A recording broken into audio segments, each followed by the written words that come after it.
Just gonna do thoughts and reflections and opinions on politics in general. It's getting quite late now, so it's probably been my last one for the day. But I'm uploading fucking millions of videos, just trying to get my brain out onto the interweb so I can see it when I'm older. But okay, I'll start off by saying I was pretty heavily into politics, both left-wing and right politics at different times. More left-wing politics than right-wing politics. But right-wing politics once upon a time. And I've learnt a few things from politics. One of them is that protesting and exchanging words and opinions only goes so far, only gets so much shit done essentially, before it becomes irrelevant and kind of against your cause. Like, I can go protest something and say that I don't like it or etc etc, but if I protest a large corporation or a very large group, even with another large group, all it does is delay them for a day or give them bad publicity. A protest doesn't actually stop anything most of the time. I'm not saying it can't, but they seem, for the most part, quite ineffective. This is a problem I had with politics. Another problem is that the politics of politics, the people who argue with very hierarchical, very much they know about the history of, and if you don't know the history of, they assume that you're immediately wrong and your ideologies or your ideas have no hold, when the reality is, the history of it is important, but what's happening right now and your viewpoint is also just as important as the history of politics, essentially. And current politics are kind of both more interesting, more relevant than the history of politics. The history of politics can teach us how political systems were in the past and who's won power, etc., etc., in the past and how they did that. That's great for learning tactics, but a bunch of old people in rooms talking about the past history and how it was won before and going on about the history of it and really reveling in the history of it for 2 or 3 hours sort of rallies people, but you're not doing anything in that time.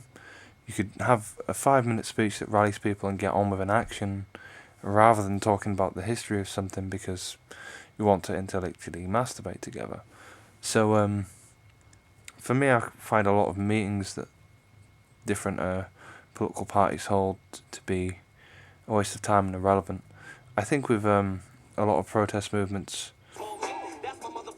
it would make more sense to actually have action, direct action, either in opposition to or setting up an alternative to something you're protesting against. For example,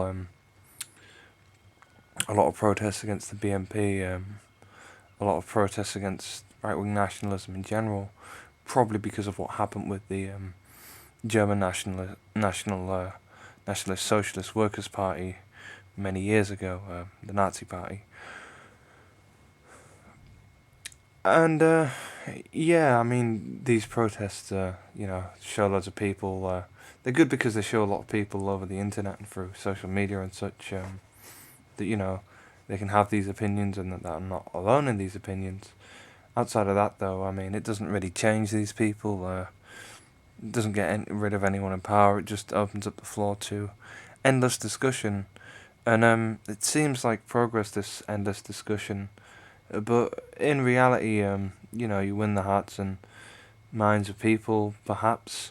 But what's the use if all you're going to do with the hearts and mind is continue endless discussions? Like, I understand why you'd recruit someone to your side, but to recruit them to do nothing but discuss and go to protest to look good and feel good about yourself and then have a shit ton of discussions is, well, pretty much pointless.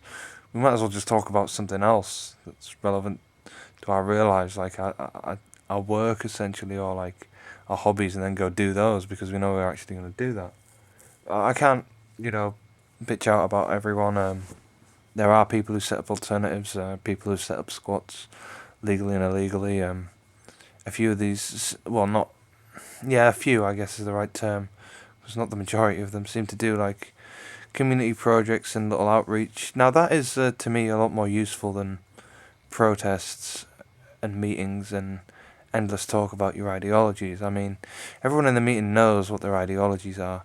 What they need to be discussing is what action they're going to take, who's going to take it, and then taking that action. That's much more important than sitting in rooms and discussing an ideology that you all agree on and things that you all agree on. It's fun, but it's not productive. Like, for example, with all the environmentalism stuff and renewable energy and such, it makes more sense to, instead of having so many people go and protest, because, at the end of the day, you're not going to shut down a mining company's operation. You can only hold it off for so long. Same with the fracking companies. If they really want to do it, they'll fucking do it. Makes more sense to actually set up an alternative, and set up an alternative with so many people and such a strong alternative that essentially the fracking companies have to say no to fracking, because they're not going to make anything out of it, because there's already a better alternative there that more people are willing to be a part of. That makes a lot more sense than, say, standing outside and making a camp that is going to cost money, and you rely on community, and you're draining their resources to sit there and delay the inevitable, essentially. Not saying that it's not a good thing that people do that and people delay those actions, but I'm just saying that I feel like there are better alternatives, and a lot of time is wasted, and it gets quite bureaucratic in politics. I find that people who have nearly the same sort of mindset and the same ideologies argue over very small differences, like anarchists and socialists and communists and different types of anarchists and such and so forth, and people arguing with nihilists and hippies and etc., when really they're all on the same sort of side, and they're dividing between themselves by arguing about small differences. Same with the right-wing factions. They'll argue over differences in pay and why they're right over another, and why they should be in charge of this, that and the other. Their arguments are very different to the left-wing arguments, though. Their arguments are usually based upon someone's not making enough, or I don't have time to do this. Their arguments are much more about leadership as well, and people being incompetent. Whereas with left-wingers, it's like, that's not the right type of revolution, that's not the right type of stance to take, you don't support us, and it's like, well, basically the same thing. With the fascists, it's like, well, actually, the reasons that the fascists argue make much more sense, and the right-wingers argue makes more sense, just because all they really care about and all their ideologies support are hierarchy and oppression foreign nations, essentially, which, I don't like, but it's their ideology. That's to them to believe that. So yeah, politics is a bit of a daft game. It's also quite a headache to be into politics, to see stuff going down and to be upset by things not going your way. I mean, it is in general in real life, but with politics it's especially upsetting because there's just so much goes wrong in the world that revolves around politics, and there's so much that, I don't know, it's just so much that can upset you when you're into politics that wouldn't upset you if you weren't interested in politics, and it can be quite draining a lot of the time.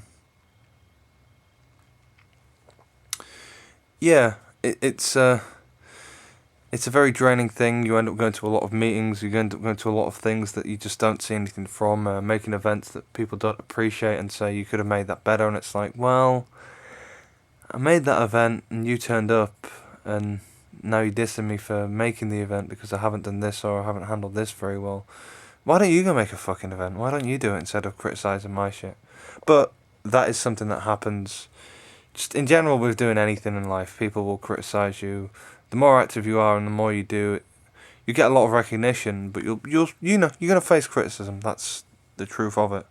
But it's quite stressful. You come across a lot more people who are against your ideologies than, say, like on the streets mutually. If you and someone else enjoy chocolate, I mean, you go to a shop and buy chocolate, you're not gonna have very many arguments with people. It's very normal. People buy their food.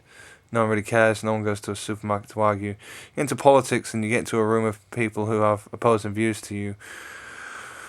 Yeah, I guess I'm gonna be insane. It's like being at a fucking football riot, except they fight with words until the cameras go off, essentially.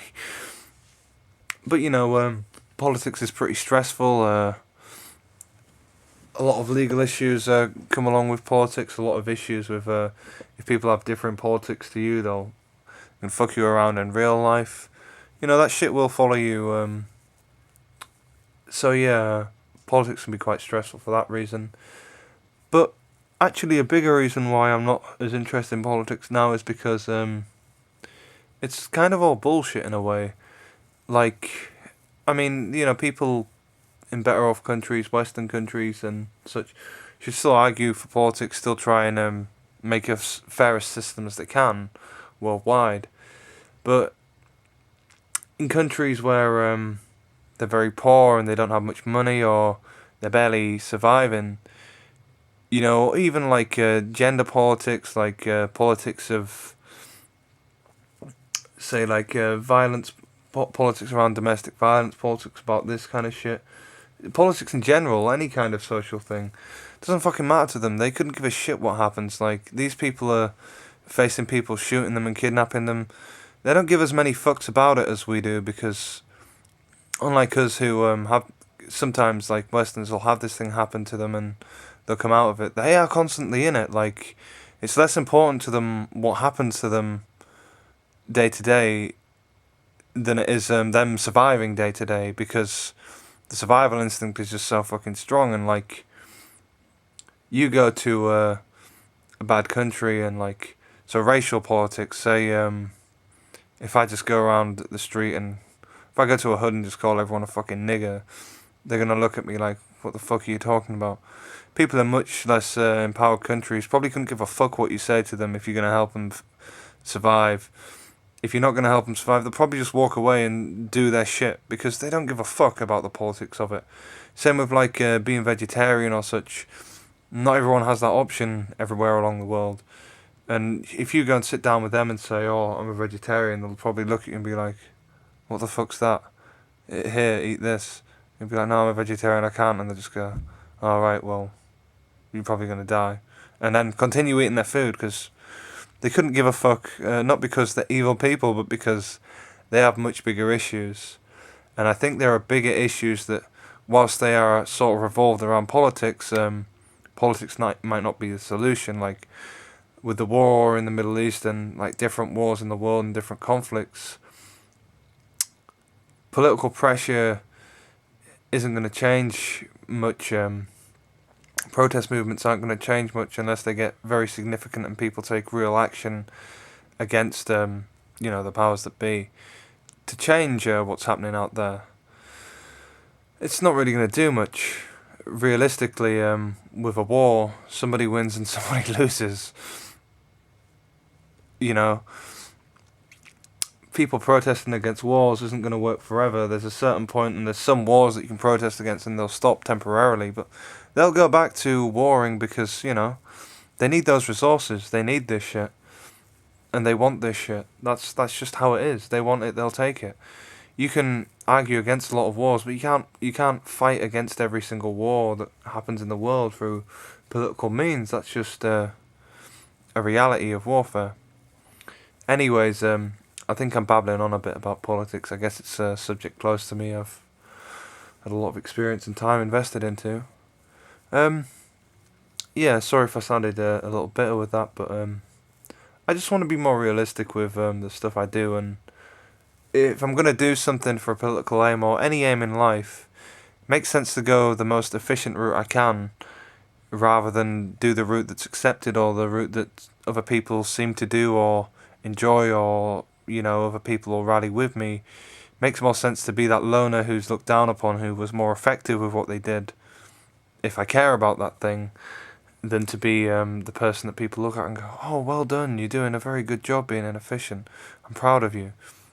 I'd rather people all hate me for doing the right or wrong thing because it was my decision to do that, than people love me for complying to their ideologies. Anyways, those are my 2 cents on politics. I hope you enjoyed, and thank you for watching.